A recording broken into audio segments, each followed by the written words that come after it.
Sufism جو mystic ہے اس کی، یہ ان کو زیادہ اپیل کرتی ہے ویسٹرن کو اوبیسلی، بیکاز یہ جو ہے ٹرانس میں چلے ان کو پسند ہے اس کی، اس لیے وہ کچھ بھی ذمہ داری نہیں پڑتی ان پر.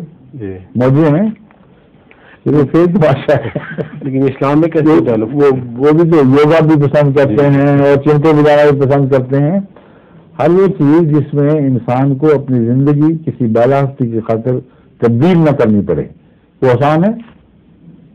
ایک عیش میں وہ ذہنی عیش میں مبتلا ہوں یا دوسرے میں ہمیں کیا فرق پڑتا ہے؟ ہمیں تو ان آدمیوں میں دلچسپی ہے جو خدا کو ایک ایسی زندہ حقیقت ماننا چاہتے ہیں یا ماننے کے لیے آمادہ ہو سکتے ہیں. ایسے لوگوں میں ہمیں دلچسپی ہے. جس کو مانے تو پھر اس کے امر کے نیچے آ جائیں.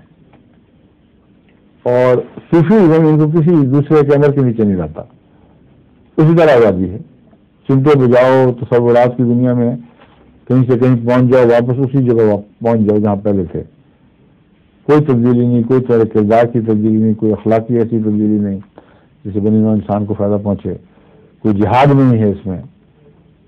تو صوفیزم کی تو کوئی حقیقت نہیں. یہ چمٹا بجانے والے ایک ہی ہیں، سارے نام جو مرضی رکھ دیں. اسلام میں کیسے پیدا ہوا ہے؟ اسلام میں تو بڑی واضح بات یہ ہے کہ اسلام میں، اسلامی میں نہیں دنیا کے ہر مذہب میں یہ واقعہ ہوا ہے کہ جب ایک مذہب آتا ہے تو وہاں شریعت اور روحی شریعت اکٹھے ہوتے ہیں. کوئی فرق نہیں ہوتا. کوئی نبی بھی، کوئی مذہب کا جو رہنما بھی اپنا سفر یا شریعت یا روحانیت سے الگ الگ سفر نہیں شروع کیا کرتا. اکٹھا ایک وجود کے اندر روحانیت اور قانون شریعت اکٹھا ہو جاتے ہیں.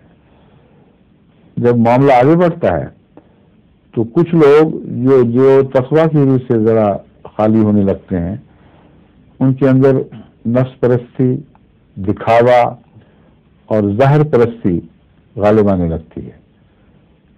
کچھ لوگ جو دیکھتے ہیں کہ ان کا کردار عجیب ہے، ان کو روح کا علم ہی کوئی نہیں، یہ صرف جسمانی حرکتوں کا نام مذہب رکھ رہے ہیں جس کا کوئی بھی فائدہ نہیں ہے، اور ان کے کردار میں کوئی تبدیلی نہیں، ان کے دل اسی طرح سخت ہیں، ان کے وجود میں کوئی محبت کی بات نہیں ہے. ایک سخت جان قسم کے نفرت کے پیغمبر بنے ہوئے لوگ ہیں.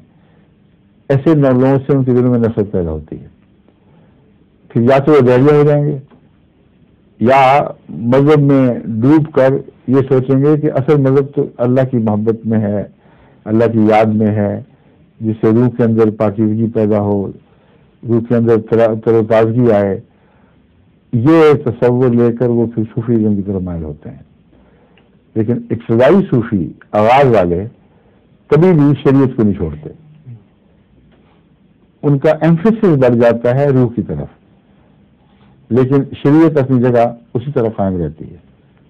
5 وقت کے نمازی، روزے رکھنے والے سب کچھ، لیکن روح کی غذا کی طرف زیادہ توجہ. ان کے گزرنے کے بعد اسلام انبیاء سے گزرنے کے بعد لیکن ہدایت آیا تھا. ان کے گزرنے کے بعد اگلی نسل صوفیوں کی آتی ہے، چمٹے بجا کر ہی صرف خدا کو راضی کرتی ہے. نہ شریعت کا پتہ، نہ اس کے تقاضے پورے کرنے کا احساس. وہ ایک خیالی دنیا میں، ایک رومانس میں زندگی بتا دیتے ہیں. یہ خلاصہ ہے اس تاریخی سفر کا. ٹھیک ہے، اور سنے وقت ہو رہا ہے یا ہو چکا ہے نا جی؟ کتنے منٹ ہیں؟ 1 منٹ ہے یہ ظاہر؟ اچھا ٹھیک ہے، آپ فرمائیے. ظہور مہدی آخر زمان